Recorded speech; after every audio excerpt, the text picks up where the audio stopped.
Bismillahirrahmanirrahim. Assalamualaikum warahmatullahi wabarakatuh.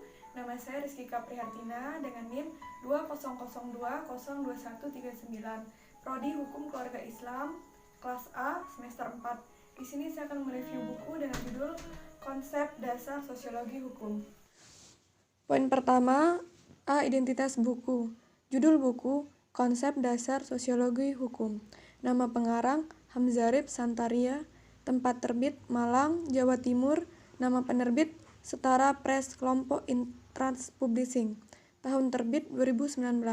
Tebal buku 174 halaman, 15,5 cm dikali 23 cm. Poin kedua, ada antaran, isi buku, dan akhiran. Antaran buku. Mengenai buku Konsep Dasar Sosiologi Hukum adalah sebuah ungkapan yang menggambarkan betapa hukum selalu terlatih-tatih di belakang realitas sosial. Kesenjangan antara hukum dan peristiwa-peristiwa sosial akan menyebabkan hukum kehilangan kewibawaannya. Oleh karena itu, hukum harus mampu menyesuaikan diri terhadap setiap perubahan sosial yang ada. Topik tersebut merupakan salah satu pokok bahasan yang diuraikan dalam buku Konsep Dasar Sosiologi Hukum.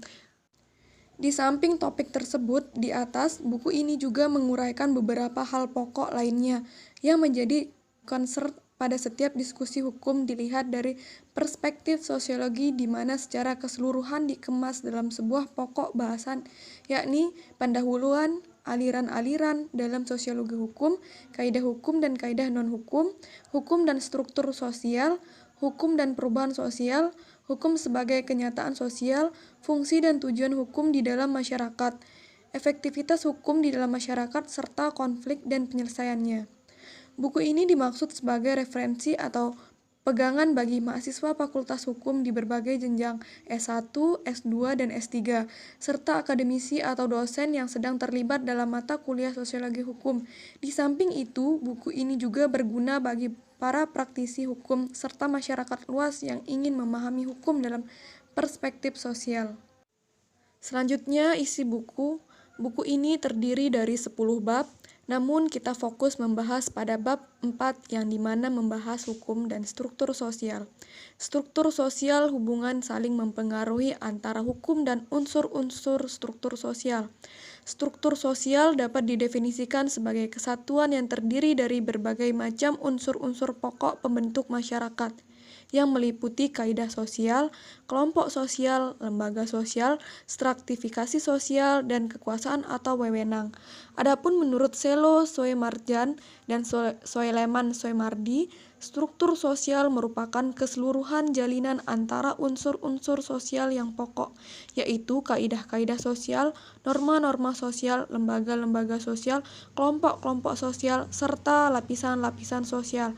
Selanjutnya, menurut Soerjono Soekanto, struktur sosial merupakan jaringan dari unsur-unsur sosial yang pokok, yakni kompak sosial, kebudayaan, lembaga sosial, stratifikasi sosial, dan kekuasaan atau wewenang. Kemudian, ada juga fungsi struktur sosial. Struktur sosial memiliki 3 fungsi, yakni fungsi identitas, fungsi kontrol, dan fungsi pembelajaran. Fungsi identitas maksudnya adalah bahwa struktur sosial menjadi penegas identitas atau ciri khas satu kelompok, sebagai contoh suku atau ras tertentu dengan struktur sosialnya sendiri mengembangkan identitasnya termasuk budaya sehingga berbeda dengan suku atau ras yang lain. Kemudian fungsi kontrol atau pengawasan memiliki makna bahwa struktur sosial dapat mengontrol individu yang berada di dalam struktur tersebut.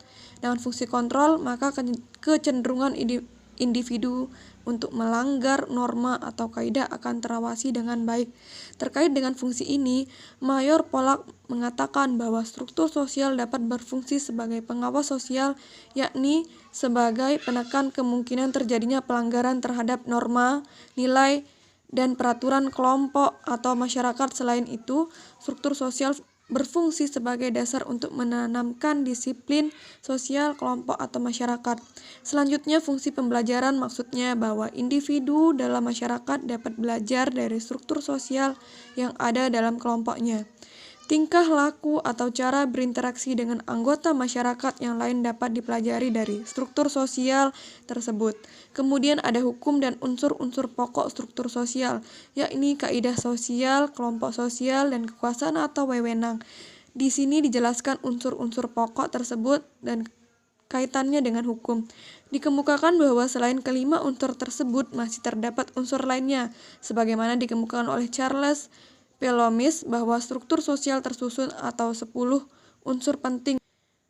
Selanjutnya, akhiran dari buku ini dapat disimpulkan bahwa struktur sosial merupakan sebuah bangunan yang terjalin dari berbagai unsur-unsur pokok. Sebagai sebuah bangunan, maka unsur-unsur pokok tersebut sifatnya saling menguatkan.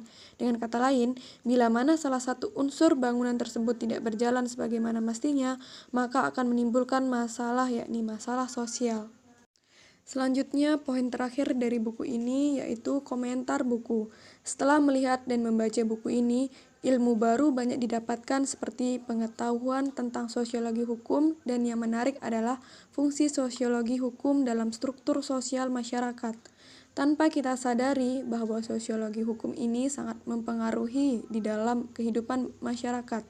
Bahkan tidak hanya kedudukan sosiologi hukum yang dipersoalkan, nilai keilmuan hukum itu sendiri juga menjadi pokok pembahasan di setiap masyarakat.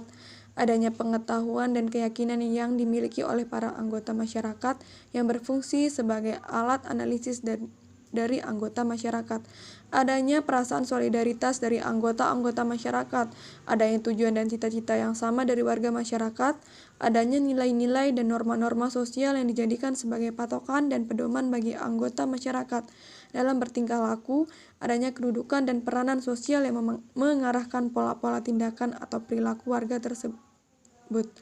Adanya kekuasaan berupa kemampuan memerintah dari anggota masyarakat yang memegang kekuasaannya sehingga sistem sosial dapat berlanjut. Adanya tingkatan dalam sistem sosial yang ditentukan oleh status dan peranan anggota masyarakat. Adanya sistem sanksi yang berisikan ganjaran dan hukuman dalam sistem sosial sehingga norma tetap terpelihara. Adanya sarana atau alat-alat perlengkapan sistem sosial seperti peranata sosial atau lembaga. Adanya sistem ketegangan, konflik, dan penyimpangan yang menyertai adanya perbedaan kemampuan dan persepsi warga masyarakat. Buku ini sangat menarik untuk dibaca, di mana dikemas baik dalam setiap penjelasan oleh penulis itu sendiri, dengan bahasa yang sederhana, disertai dengan penjelasan para ahli atau pakar hukum yang secara khusus mengkaji tentang sosial hukum. Di buku ini juga dalam setiap bab memiliki penjelasan yang menarik dan mudah dipahami. Terdapat juga definisi objek kajian dan para tokoh-tokoh penting sosiologi hukum serta sejarah dan perkembangan sosiologi hukum. Sekian dari review book ini. Kurang lebihnya mohon maaf. Assalamualaikum warahmatullahi wabarakatuh.